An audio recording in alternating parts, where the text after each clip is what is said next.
6 semester का। आ जाओ। इसमें सबसे पहले कैनन्स होता है। कैनन्स का मतलब वो कैमरा वाला कैनन नहीं है, ठीक है। कैनन्स का मतलब होता है रूल। कैनन्स का मतलब होता है रूल। अब आओ यहाँ देखते हैं कि कितने तरह का रूल है। कैनन ऑफ इक्विटी, इसका मतलब होता है कि जो रूल हो बराबर बांटने का रूल, मतलब इक्वलिटी ऑफ पीपल। किसके लिए भाई? उसका इनकम के लिए। Equality of people to income. दूसरा क्या है? Canon of certainty. Canon of certainty का मतलब क्या होता है? मतलब नॉन आर्बिट्ररी, वो रूल जो कि आर्बिट्ररी नेचर का ना हो, ठीक है, नॉन आर्बिट्ररी। दूसरा क्या है? कैनन ऑफ कन्वीनियंस, मतलब कि वो रूल हो जो इसमें कि फ्लेक्सिबिलिटी भी इंक्लूड हो। फ्लेक्सिबिलिटी इंक्लूड का मतलब समझे? Flexibility of payment according to payer. Flexibility of payment according to payer मतलब कि लचीलापन हो या फिर ऑप्शन हो पेमेंट का, ठीक है। उसके बाद लास्ट में है कैनन ऑफ इकोनॉमी।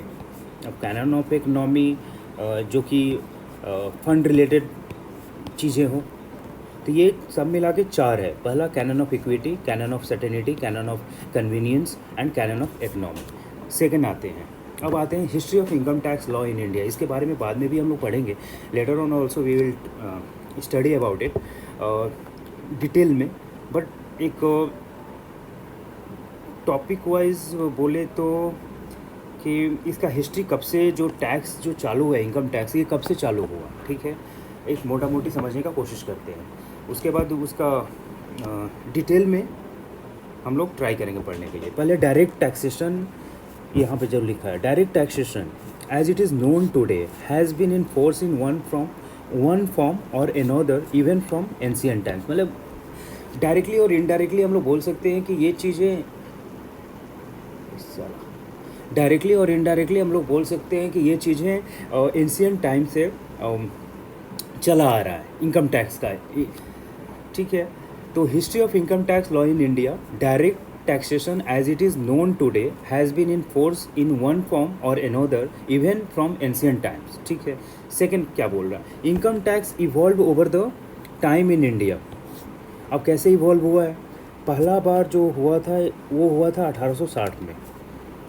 ये कौन कराए थे भाई? उस समय का जो इंट्रोड्यूस कराए थे, tax introduce for the first time by sir James Wilson, by sir James Wilson. अब सर ये भाई साहब क्या किए, ये थे क्या, इनके बारे में अगर डिटेल में पढ़ना है तो सर्च मार लो, और नहीं तो मोटा मोटी जो पढ़ा रहे हैं वो पढ़ लो, ठीक है। 1860 में, मतलब ये पीरियड कैसे होगा? 1857 में पहला तुम्हारा क्या हुआ था? फ्रीडम मूवमेंट हुआ था या रिवोल्ट हुआ था। उस समय लॉर्ड कैनिंग जी थे। लॉर्ड कैनिंग के समय में ही उसके बाद ब्रिटिश जो क्वीन थी वो अपने अंडर में ये कंपनी को ले लिया। And from that time government introduce करने की कोशिश किया, जो भी हो। अब इसके बारे में हम लोग आते हैं कि क्या हुआ था, इतना डिटेल में मत जाओ। तो पहला 1860 में हुआ। इसमें India's first union budget introduce हुआ by pre independence finance minister James Wilson ji थे। अब पहला जो था, ये समझने की कोशिश करो कि पहला क्या, अरे यार ये गड़बड़, ठीक है। पहला जो था 1860 में हुआ था, सर जेम्स विल्सन ने इनको इंट्रोड्यूस किया, इस टैक्स इनकम टैक्स को।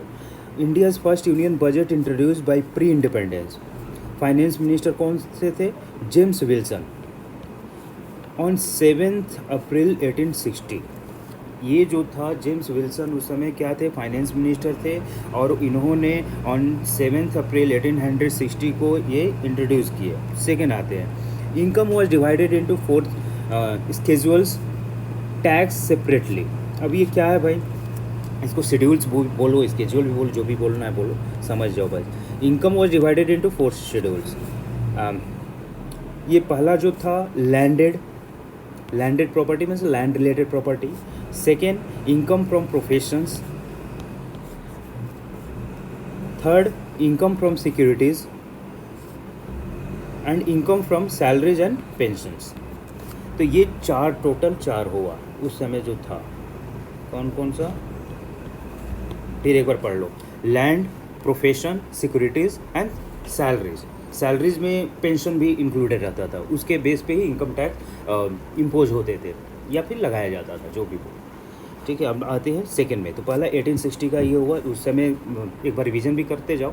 1860 का पहला कैनन से स्टार्ट करते हैं कि कैनन कितना, चार तरह का रूल होता है। पहला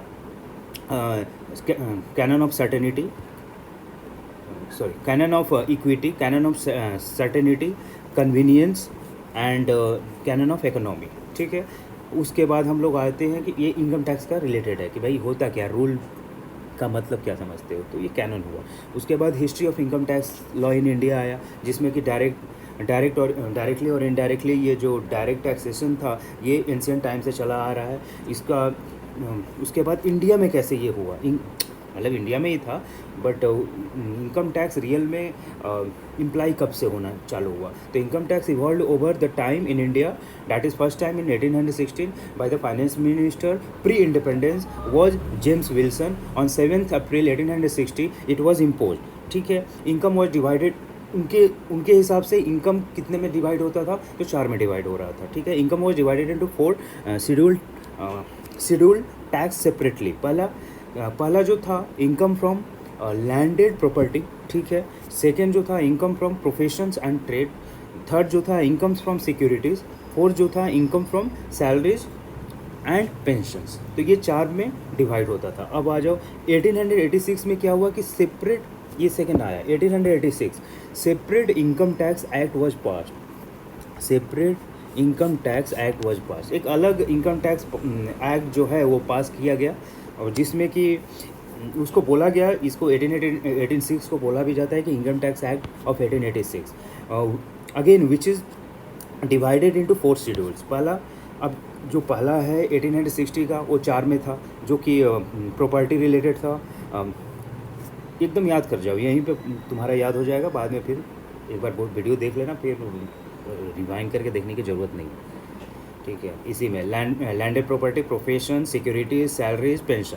ठीक है, अब इसमें चौथा ये वाला जो था 1886 में, ये क्या हुआ था, इसमें भी चार तरीक़ा से हुआ, 4 पार्ट में डिवाइड किया गया। पहला सैलरी रिलेटेड, अब इसमें सैलरीज भी है, पेंशन भी है और ग्रेच्युटीज भी है, जो भी है।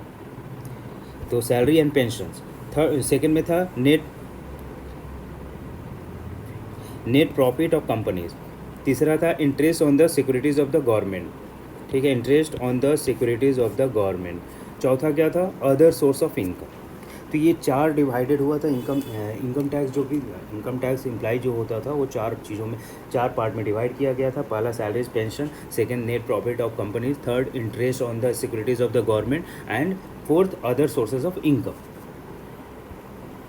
होपफुली समझ गए होंगे। 1918 में अब आया 1918 में क्या हुआ था, ये रिपील हो गया कब, बाय द 1918 ये रिपील किया 18, ये वो उसके पहले वाला 1886 को समाप्त कर दिया, ख़त्म कर दिया 1918 वाला। अब 1918 को भी समाप्त करने वाला कौन है, 1922। जब 1922 आया तो 1918 ख़त्म हो गया। ठीक है, it remained in force until the year 1961, और 1922 वाला है आपका 1961 तक एग्जिस्ट किया, चला। इसी के आधार पे टैक्स अपना इम्पोज होता था या लिया जाता था। ठीक है, collection of tax was according to 1922 tax act. ठीक है, और ये कंटिन्यू कब से किया, कब तक किया, 1922 टिल 1961, फ्रॉम 1922 टू 1961 तक। आ जाओ 1961 में क्या हुआ, क्योंकि इसी से अभी भी प्रेजेंट वाला चलता है अपना टैक्स। तो the income tax act 1961 has been brought into force with 1 April 1962। ये इम्प्लीमेंट हुआ, डेट ऑफ WRT। ठीक है, 1 April 1962। At present there are 5 heads of income. कितना है भाई, 5 कैटेगरी में बांटा गया है। पहला इनकम फ्रॉम सैलरी, जो अपने कब पढ़े थे, 1860 में पढ़े थे, वो चार में डिवाइड हुआ था। 1886 में पढ़े थे, वो भी चार पार्ट में डिवाइड किया गया था। अब 1961 वाला भी चार पार्ट में, पांच पार्ट में डिवाइड हुआ। वो चार में हुआ था, ये पाँच में हुआ। पहला इनकम फ्रॉम सैलरी से, इनकम फ्रॉम हाउस, दूसरा जो है house and property, house property. Third income from profits and gains of, क्या भाई, प्रॉफिट्स एंड गेंस किस में, बिजनेस रिलेटेड हो या प्रोफेशन हो, ठीक है। इनकम फ्रॉम कैपिटल गेंस, ये नहीं था उस समय, चौथा नंबर। और इनकम फ्रॉम अदर सोर्सेस, तो ये ऐड हुआ। ये जो इनकम कैपिटल गेंस जो था उस टाइम एग्जिस्टेंस में नहीं था, तो अपना सैलरी उस टाइम भी था, हाउस प्रॉपर्टी रिलेटेड उस समय भी था, बिजनेस एंड प्रोफेशन का था ही, एंड अदर सोर्सेज, ठीक है। अब देयर आर, अभी का करेंट सिनारियो में क्या है कि there are 23 chapters, 298 sections, 14 schedules, मतलब 23 चैप्टर कितना है भाई, 23, सेक्शंस कितना है, 298, एंड शेड्यूल कितना है, शेड्यूल्स है टोटल अपना 14, तो ये याद कर लो, 23 चैप्टर्स, 298 सेक्शंस एंड 14 शेड्यूल्स, ठीक है। आगे बढ़ते हैं। अब ये बचो 1860 से 2021 तक वो जो पढ़े, एक इंट्रो था। अब यहाँ पे ब्रीफली हम लोग कोशिश करेंगे कि उसको कवर कर ले एग्ज़ाम पर्पस के हिसाब से, जैसे कि JNCU में पूछता है, उसी के अकॉर्डिंगली हम लोग कोशिश करेंगे इंटैक्ट करने का। कम से कम टाइम लगे, ज़्यादा से ज़्यादा कवर करो, और इसको पढ़ लोगे तो फिर कवर भी हो जाएगा तुम्हारा, फेल नहीं होगा। तो legislative journey of income tax, that is from 1860 to 2021। पहला उसमें 1860 में क्या था, फाइनेंस मिनिस्टर कौन थे भाई, जेम्स विल्सन। देख लो भैया, देख लो तुम लोग, ये कौन है, जेम्स विल्सन, ठीक है। इसको याद कर लोगे थोड़ा सा सही रहेगा, जेम्स विल्सन। चलो आगे पढ़ो। तो 1860 to 2021 legislative journey of income tax, ठीक है। इसमें क्या हुआ, 1866 से चालू कर, first income tax act was enacted, ठीक है। First income tax act was enacted. 1918 में क्या हुआ, a more elaborate and complex act was brought to tackle the increasing issues and important of taxation. 1918 में इसको फिर डिस्कस करने की कोशिश किया गया, और इसको कैसे हैंडल करें टैक्सेशन को, इसके बारे में विधिवत, मतलब they have tried to explain it. In 1921 again, All India Committee was formed to reconsider the existing law relating to income tax, ठीक है। Again in 1921 also All India Committee करके एक फॉर्म किया, एंड जो एग्जिस्टिंग लॉ था, जो मतलब चला आ रहा था 1866 से 1921 तक, उस समय 1861 हो गए हैं, तो उस लॉ का All India Committee was formed to reconsider the existing law relating to income tax, ठीक है, and to make suggestion for its improvement। मतलब 1921 क्या किया जा सकता है इसमें, जो पहले से कंटिन्यू जो चल रहा था लॉ, उसमें क्या सुधार करने की ज़रूरत है, क्या अमेंड करने की ज़रूरत है, कुछ इम्प्रूवमेंट का अगर स्कोप है तो वो किया जाए, जो आउटडेटेड लॉ हो चुका है उसको डिलीट किया जाए। 1922 में पहला बार फिर चालू किया कि income tax was the result of committees recommendations, ठीक है। 1922 में ये जो कमेटी बना था, 1921 में एक ऑल इंडिया कमेटी बना था, वो कमेटी किस लिए था कि रिकन्सिडर करे जो पहले से एग्जिस्टिंग लॉ है उसके ऊपर में, और क्या स्कोप है इम्प्रूवमेंट का। 1922 में वही कमेटी ने जो रिकमेंडेशन दिया उसी के ऊपर में लॉ बनाया गया, ठीक है, रिलेटेड टू इनकम टैक्स। अभी क्या है, during post independence era it was referred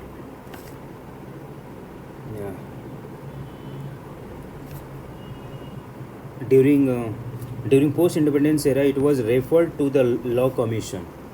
ठीक है. अब 1961 में आ जाओ. दिस वाज द बाबा ऑफ ऑल द एक्ट. ठीक है. सारा चीज़ अब भूल के 1961 वाला को देखो, ये इम्पॉर्टेंट है. The present law on income tax, the income tax act 1961, act number 43 of 1961. ठीक है. It is the product of recommendation of law commission and committee. ठीक है. It was the product of came into force on 1st April 1962 and extended to the whole of India. अब ठीक है. अब आते हैं टैक्स क्या है. What is tax. ये हो गया तुम्हारा हिस्ट्री ख़त्म. यहाँ तक राइट फ्रॉम 1860 टू 1961 एक 100 साल चला था. 100 साल में कैसे कैसे रिकमेंडेशन हुआ, कैसे चला, ये हम लोग यहाँ तक ख़त्म कर लिया. अब आ जाते हैं कि टैक्स बोलते किसे हैं. What is tax. Tax is nothing but four के डाल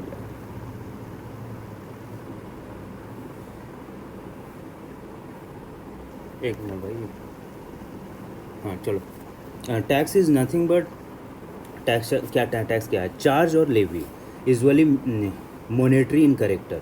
जो चार्ज लगाया जाता है, ठीक है, उसी के ऊपर में उसी को टैक्स बोलते हैं. चार्ज और लेवी ये क्या है. That must be paid to the government so that it may finance is mandate.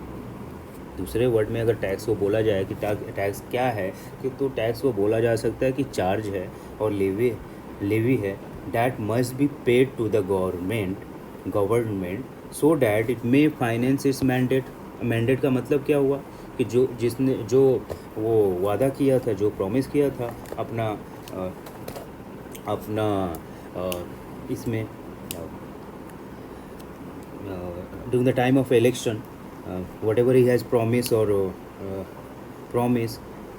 to fulfill that promise, he has to fulfill his promise, that must be paid to the government so that it may finance its mandate. ठीक है. समझ गए होगे. Development and maintenance of the country. ठीक है. Development और maintenance of the country के लिए तो टैक्स ज़रूरी है. Also attain a certain objective social और इकोनॉमिक. तो पहले एक बार पढ़ लो. टैक्स क्या होता है. टैक्स चार्ज और levy that must be paid to the government so that it may finance is mandate. कौन सा भाई. किसका. Development and maintenance of the country. Also attain certain objective social और इकोनॉमिक. ठीक है. Tax hopeful. Taxes are an important part of government's revenue stream. ठीक है. And are essential for the government to perform its essential function. मतलब taxes बहुत ही important part है एक revenue generate करने के लिए. जो भी गवर्नमेंट का प्लान है या पॉलिसीज़ है वो डिपेंड करता है उसका रेवेन्यू के ऊपर. अगर रेवेन्यू नहीं रहा तो डेवलपमेंट नहीं होगा. ठीक है. तो दूसरे वर्ड में देखते हैं. Taxes an important part of government revenue stream. ठीक है. वो क्या करता है भाई. Are essential for the government. कैसे. To perform its essential functions. Hindu religious endowments क्या है. ये है हिंदू रिलीजियस इंडोमेंट्स मद्रास. ये एक केस लॉ है. And Hindu religious endowments Madras versus Lakshmindra Theertha Swamiar of Shri Shirur मठ. तो ये भाई ये केस है जिसको याद कर लेना. इसमें क्या हुआ है कि 7 जज बेंच बैठे थे to refer to a definition of a tax given in a judgment of the Australia High Court. ठीक है. इसी के अगेंस्ट में टैक्स के डिफाइन किया और बताया 7 जजेस बेंच ने किस केस में. Hindu religious endowments Madras. ठीक है. Hindu religious endowments Madras versus Lakshmindra तीर्थ स्वामीयार ऑफ श्री शिरूर मठ. इसमें क्या हुआ उसके बाद, it is a compulsory exaction of money by public authority for public purposes. Compulsory exaction, ठीक है, money by public authority for public purposes enforceable by law and is not payment for service rendered. मतलब एकदम नहीं समझे होगे तुम, एक बार और पढ़ो क्या बोलता है कि it is a compulsory exaction of money by public authority, ठीक है, फॉर पब्लिक पर्पजेज। अब पब्लिक पर्पजेज क्या होता है कि रोड डेवलपमेंट, जहाँ जो भी पब्लिक वर्क जो कराने के लिए है, रोड डेवलपमेंट जो भी बोलो यार, पीडीएस सिस्टम, रोड डेवलपमेंट, वो सबको लाने के लिए टैक्स जो है नेसेसरी है and is not payment for services rendered.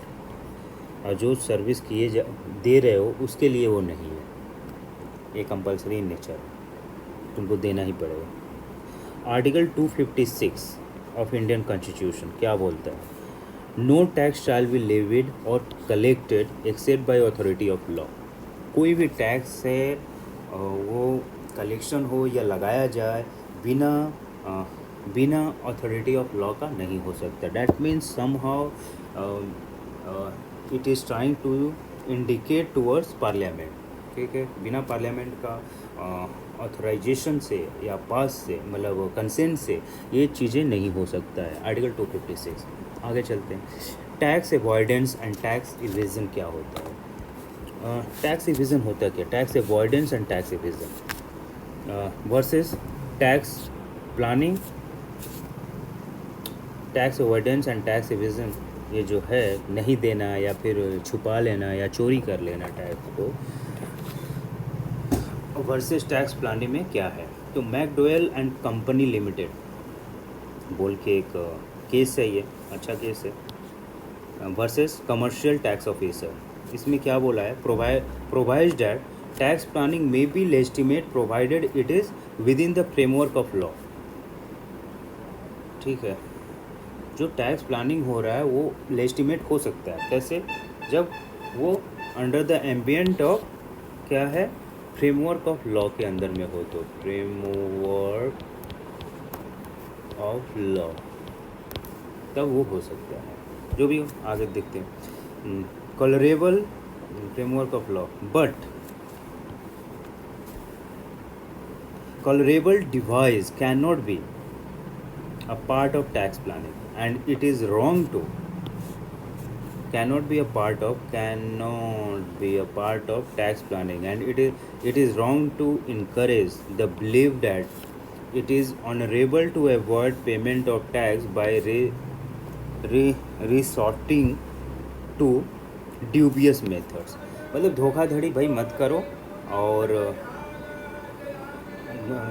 Dubious method मतलब चलाकी ज़्यादा ना करके जो अगर है तो उस पर दे दिया करो। कहने का मतलब ये है कि colourable device can not be part of tax planning and it is wrong to encourage the believe that it is honourable to avoid payment of tax by resorting to dubious method. ये बस लिख देना। अब इसका case क्या है? South Indian Bank limited versus CIT। South Indian Bank limited versus CIT। अभी CIT, इसमें क्या बोला है कि supreme court observe that it was the government's responsibility to provide a simple and convenient tax regime। ठीक है, ये गवर्नमेंट का ड्यूटी बनता है कि एक सिंपल सुलझा हुआ टैक्स रिजीम को लाए। अब टाइप ऑफ टैक्सेस क्या है? टाइप ऑफ टैक्सेस ये वाला पढ़ लो। टाइप ऑफ टैक्सेस दो तरह का है generally, direct tax and indirect. ठीक है, डायरेक्ट टैक्स में क्या आता है? Burden of taxes does not transfer to another. मतलब भाई जो कमा रहे हो तुम ही दो इंडिविजुअल के ऊपर में। ठीक है, example income tax. Second, burden of taxes transfer to another, like GST, exercise tax, service tax, etc। अब आ जाओ दूसरा, constitution have competency based division under schedule 8 with 3 list. अब इसमें है कॉन्स्टिट्यूशन जो डिवाइड किया है कॉम्पिटेंसी बेस के ऊपर में। अब वो क्या भाई? शेड्यूल 8 में क्या है, जैसे तुम्हारा शेड्यूल 8 में है विथ थ्री लिस्ट में क्या है, स्टेट, सेंटर एंड कांग्रेस।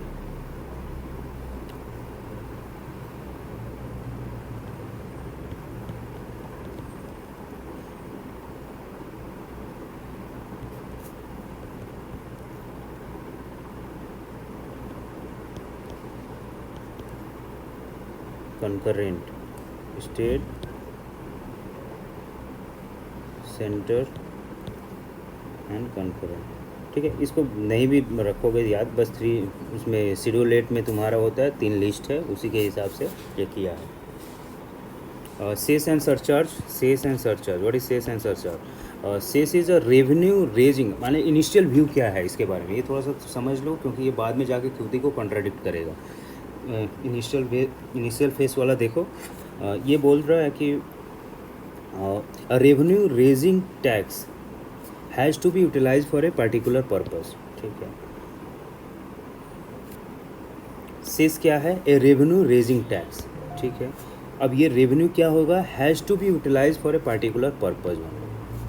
ठीक है, दूसरा लाइन से what is cess, a revenue raising tax, revenue को बढ़ाने के लिए जो टैक्स इम्पोज होता है उसी को बोलते हैं सेस, या टैक्स के ऊपर जो बढ़े उसको भी सेस बोलते हैं।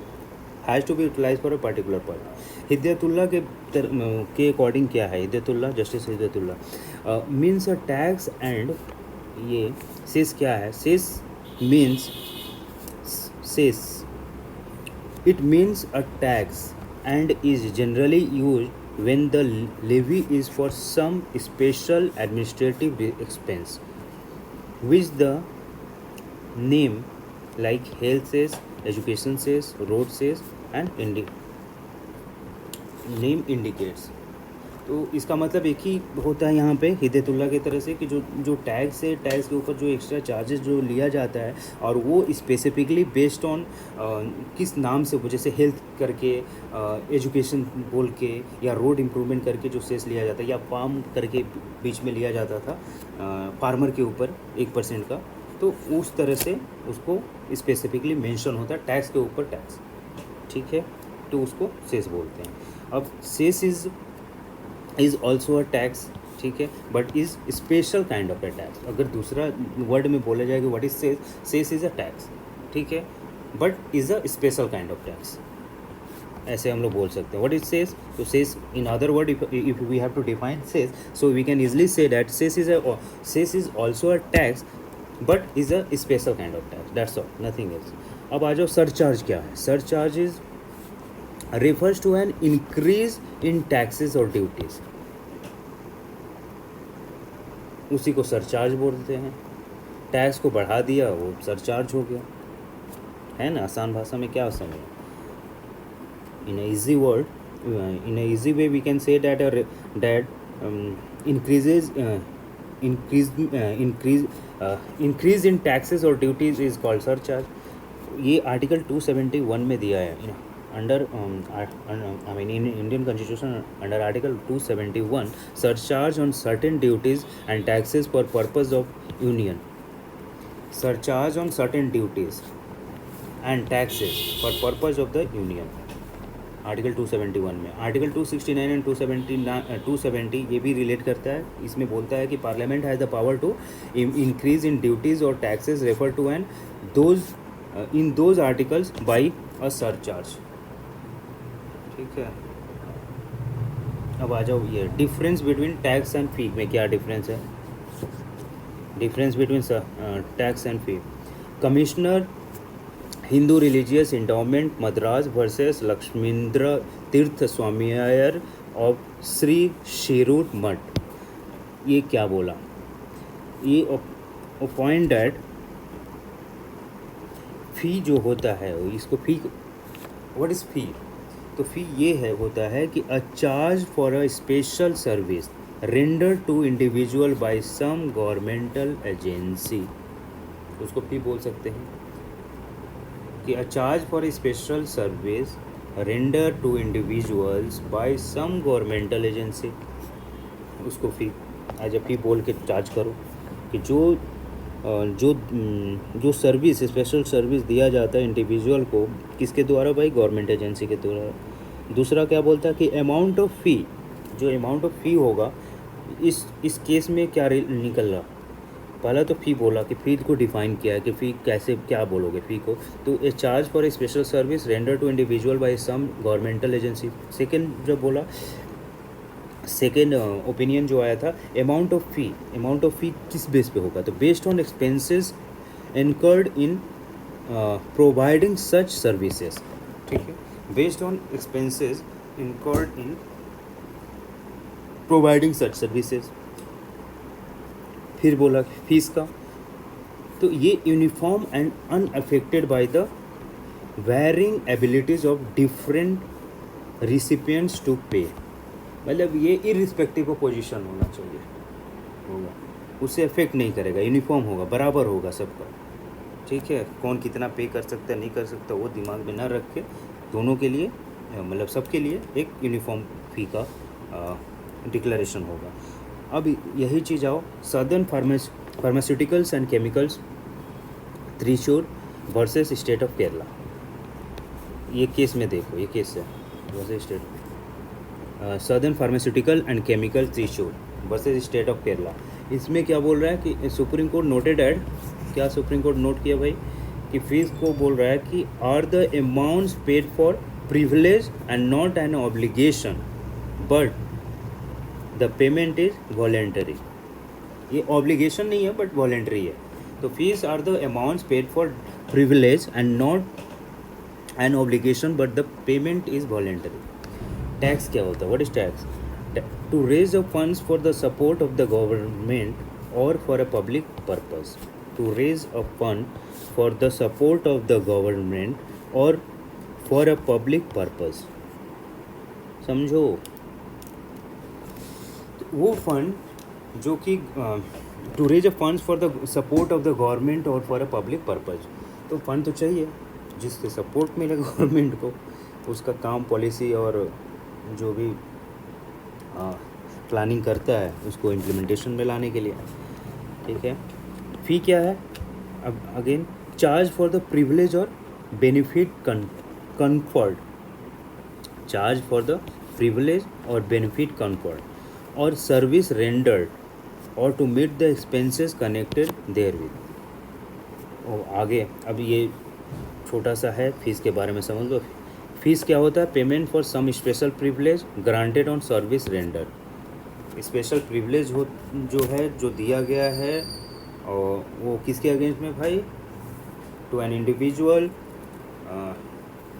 ग्रांटेड ऑन सर्विस रेंडर, जो सर्विस उसको दिया गया उसके अगेंस्ट में फ़ीस लिया जाता है, ठीक है। तो फीस किसके अगेंस्ट में लिया जाता है? जो स्पेशल प्रिविलेज दिया गया है गवर्नमेंट की तरफ से और पब्लिक सेक्टर की तरफ, पीएसयू की तरफ से, उसके अगेंस्ट में जो सर्विस दिया गया है उसका चार्ज एक दिया जाता है, पेमेंट लिया जाता है। टैक्सेस और टैक्सेशन का मतलब क्या है? Distinguishable from various others. Taxes और taxation on the basis of contributions, charges और बर्डन्स पेड, ठीक है, impose for particular purposes under particular powers और function of the government. Now present perspective, अभी के समय में इसका क्या है? ये तो इनिशियल व्यू था कि वो कैसे होता है, क्या होता है, कैसे ये टैक्स को क्या बोलते हैं। तो ये 2-3 केस था जिसमें हम लोग साइड करके समझने की कोशिश की टैक्स एंड फी के डिफरेंस को, ठीक है। अभी के अगर बोला जाएगा कि प्रेजेंट पर्सपेक्टिव में टैक्स एंड फी का डेफिनेशन बताओ तो कैसे बोलेंगे? Now, no generic difference between tax and fee which are both compulsory exaction of money by public authorities. Present perspective क्या है कि नो जेनरिक डिफरेंस नहीं है बिटवीन टैक्स एंड फी, ठीक है, which are both compulsory exaction of money by public authorities. अभी बोल रहा है कि कोई ऐसा जेनरिक नहीं है, मतलब डिस्टिंग्विश करने के लिए टैक्स और फी के ऊपर में, ठीक। CIT वर्सेस मैकडोवेल एंड को लिमिटेड, इसमें क्या बोल रहा है? CIT वर्सेस मैकडोवेल मैकडोवेल, भाई जैसे भी है इसको प्रोनाउंस कर लेना, McDowell, CIT versus McDowell and को लिमिटेड। इसमें क्या बोल रहा है, held at tax duty says fee indicates different kinds of impost by which government can raise revenue as long as there is a law। ठीक है, और लॉ क्या करता है, ऑथराइजिंग करता है, किस लिए भाई, लेवी एंड कलेक्शन के लिए, और टैक्सेस अंडर आर्टिकल 265। तो different tax indicates a different kind of impose by. अब CIT वर्सेस मैकडोवेल एंड को लिमिटेड में क्या बोला इसके बारे में कि टैक्स ड्यूटी सेल्स फी जितने भी हैं वो indicates different kinds of impose by which government can raise revenue as long as there is a law. ठीक है, which is authorising levy and collection of taxes under article 265 के हिसाब से। The power of tax is an incident of sovereignty. अब इसमें क्या बोला कि जो पावर ऑफ टैक्स है ना, ये क्या है, इंसिडेंट ऑफ सोवर्निटी का है। लॉ क्या, अब इसमें law refer to under article 265 means an act of legislature, no not an executive order और रूल। मतलब किसी एग्जीक्यूटिव ऑर्डर और रूल से नहीं होगा, ये लेजिस्लेचर मतलब पार्लियामेंट के हाथ में ही है इसको बढ़ाना या घटाना। ठीक है, तो law refer to under article 265 means an act of legislature. अब इधर में आ जाओ, joint reading of article 265 and 366, articles 265 and article 366, sub article 28 shows that tax includes impost of every kind, tax, duty and cess or fees। ये तीनों joint रहता है, tax and duty, cess और फीस। ठीक है, ज्वाइंट रीडिंग है इसमें।